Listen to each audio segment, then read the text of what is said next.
Hello everyone, I'm Dr. Pooja, your own physiology faculty at Cerebellum, and today we're going to do the NEET PG 2024 recall questions of physiology. So yesterday the exam happened and I had the class, so I couldn't do it. So let's start with the first question. The mechanical receptor are given with their functions. Choose the correctly matched pair. We have done that nicely in the class. So Pacinian Kappa cells, they are for fast vibration or high frequency vibration, right? So the high frequency vibration or the fast vibration, yes, it is done by the Pacinian Kappa cell. Ruffini are mainly for the stretch. They are not for the touch receptor. They are mainly for the stretch because they are the mechanoreceptors, right? Meisner's, I told you, SS for slow vibration and fine touch 2-point discrimination. It is not for the stretch, right? So this is wrong. This is also wrong. Merkers, they are not for the slow vibration. For the slow vibration, we require Meisner's, right? Merkers are best in the 2-point discrimination, edges, point, fine touch, right? So the answer over here is option A. Let's move on to the next question. Gastrectomy has been done in the patient. It requires supplemental vitamin B12. Of course, he is going to require the supplemental vitamin B12. Why? Because the parietal cells, they are going to release the intrinsic factor which is going to protect the vitamin B12 in the intestine, right? So the answer over here is vitamin B12. Straightforward question.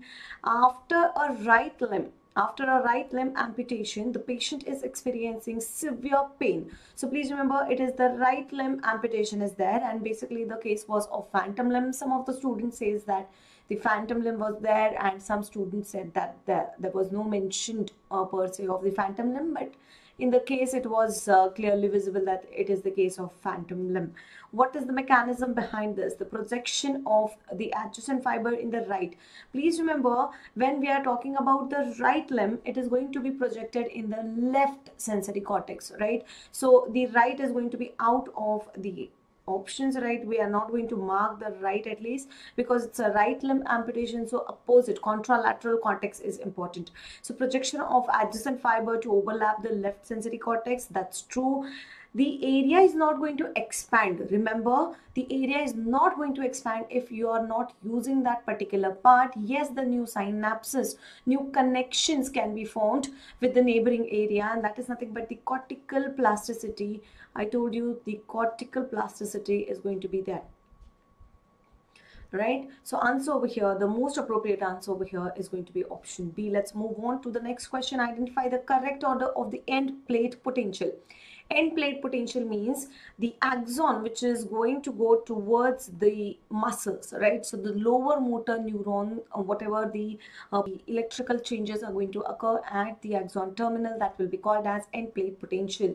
So what will happen? Calcium entry, acetylcholine release, sodium channel, and action potential. So first of all, please remember, the calcium entry will occur after the action potential has been taken place. So this is not going to be the sequence.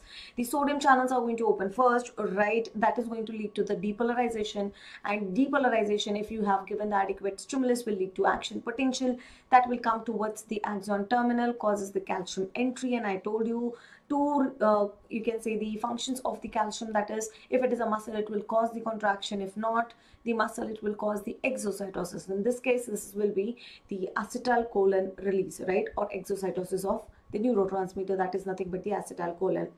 All right, so this is the sequence, the correct sequence. Next, the patient had sunburn, now takes the bath in the 40°. It was the lukewarm water. Usually this 40° is not going to cause the pain sensation because this is a lukewarm water, it is not hot water, right? So noxious thermal receptors will not be active because this is not the painful stimulus that we are giving. Lukewarm water is going to give us the warmth sensation, not the pain sensation.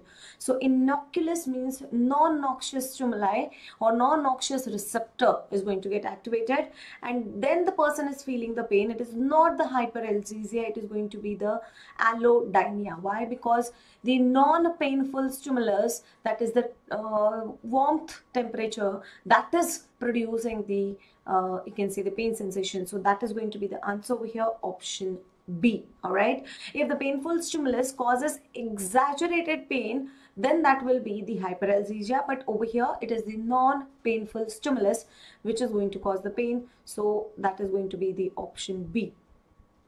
as the answer. The next question, a 50-year-old female presented with dyspnea and the chest pain.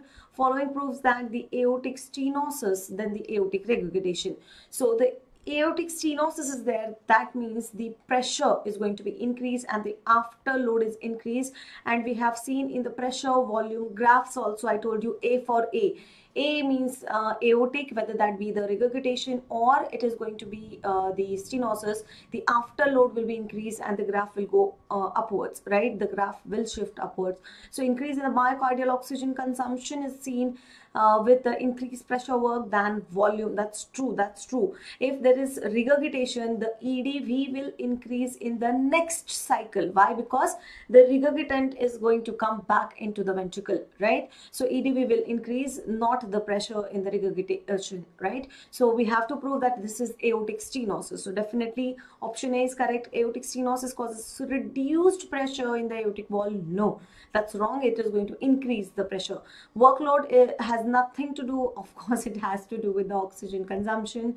Increased pressure will lead to increase in the preload more than afterload. No, it is not going to be leading to increase in the preload more than afterload. It's a vice versa. Okay, so the best answer over here is going to be option A. Let's move on to the next question. Transporter of iodine from follicle to follicular cavity, that means follicular cells to the follicular cavity, that is towards the colloid, is going to be pendrin protein. I told you on the basolateral membrane we are going to have the sodium iodide sympathers, which are going to trap the iodine from the blood into the cells, follicular cells, and from the cells into the colloid it will be pendrin protein, which is nothing but chloride iodide antipode. Okay, so this was the easy question. Let's move on to the next one. Taste absent in which taste bud?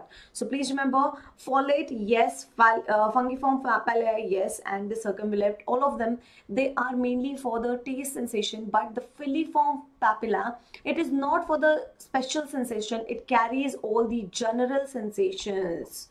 What are the general sensations that you are going to have in the tongue? That is the let's say you are eating something, you are going to have the feeling of that food, that is the touch, texture of the food, right? So that those general sensation and the temperature sensation, if you have eaten something hot or warmth or the cold, let's say you had an ice cream, right? So all these are general sensations, they are going to be sensed by the filiform. Let's move on to the next. Which receptor helps in the improvement of insulin resistance in diabetes DM2, that is diabetes mellitus patient 2? Some say that there was a rebound hyperglycemia case which was given in the question. So in any case, if they have asked about the receptor, it is going to be insulin dependent receptor. I told you D is the fourth alphabet, and that is going to be the GLUT4, which is going to be the carrier protein, which is important for the glucose transport over here. Let's move on to the next thing, that a man having difficulty in the sleep during the night, he had a habit of drinking coffee before bedtime. What is the role of caffeine? This I have made the video on the YouTube channel also, and I told you that they are going to block the adenosine action, right? I told you it is going to mimic the adenosine. The caffeine particles, they are going to mimic the adenosine and they are going to block the receptor. Why? Because the adenosine will cause you, make you sleepy, fatigue, right? And since they are going to block these receptors, so the patient will not feel sleepy. Activates locus coeruleus. No, locus coeruleus will be activated in the REM sleep to cause muscle atonia. No role, it has the role in maintaining of the wakefulness. Activates histamine release and prevent the sleep. No, the histamine won't be released from here, and it has nothing to do with the activation or release of any neurotransmitter, rather it blocks the adenosine receptors. Next, RMP, the resting membrane potential predominantly affects, I told you always and always, the contribution of potassium is much higher, right? Potassium will be followed by chloride, followed by the sodium potassium pump. So best answer over here is going to be the potassium only. Alcoholic or staggering gait, some said that it was the alcoholic gait, some said that drunken gait, some said staggering gait. So whatever it is, nystagmus is present after the RTA, Romberg sign was positive, so definitely there is a problem in the cerebellum, right? but they have asked which lobe of cerebellum. So please remember, for the balance and the gait mainly, the flocculonodular lobe is important. Why? Because the nystagmus has been told over here. Dentate nucleus is not the one which is going to control that. Dentate nucleus, it is important for the skillful movement and not for the posture and the tone, right? So the vermis is out of it. Why? Because vermis alone cannot maintain the tone. It requires the help of the paravermis also, right? Dentate cannot be there. Anterior lobe, the students got confused between anterior lobe and flocculonodular lobe. Both are going to help in the tone, but please remember, for the gait we require balance mainly and the coordination, as well as we require, for the nystagmus we require something known as VOR, that is vestibulo-ocular reflex, right? And that is why the flocculonodular lobe is the best answer over here, right?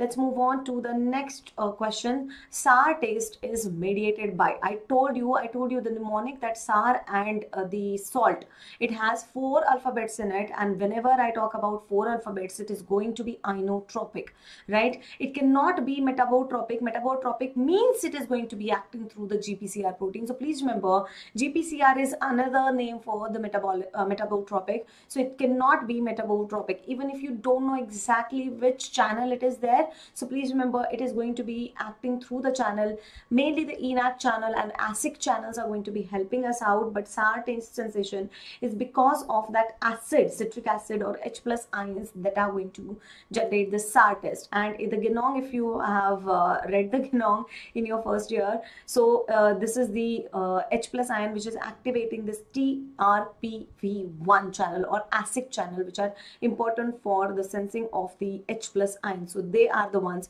the channels are going to be the ones which are going to cause the inotropic effect and sour sensation. And specifically, this is the another diagram which is given. So see over here, I told you sweet, bitter, umami, they are 5 alphabetical, or 5 of more than 5 alphabets are there, right? So please remember, salt and sour, they are going to activate or open the channels, and through the channels they are going to activate. So that's why this is inotropic. Even if you don't know exactly which channels, you have gone through the concepts, right? And I'm very happy some students are able to answer, and they have messaged me that, ma'am, at least we were able to mark it because the channel was given. Thank you guys. So if you have any other questions, there was someone telling me about the iron metabolism question was also there. So if you know that question and the options you can recall, just send it to me. We will have the recall on that also. So that is all from my side. So keep calm and maintain the homeostasis. Enjoy the days whichever are coming, right, till the, at least till the results. Then again the counseling will start and your residency will start, right? So till that time, take care and keep on smiling.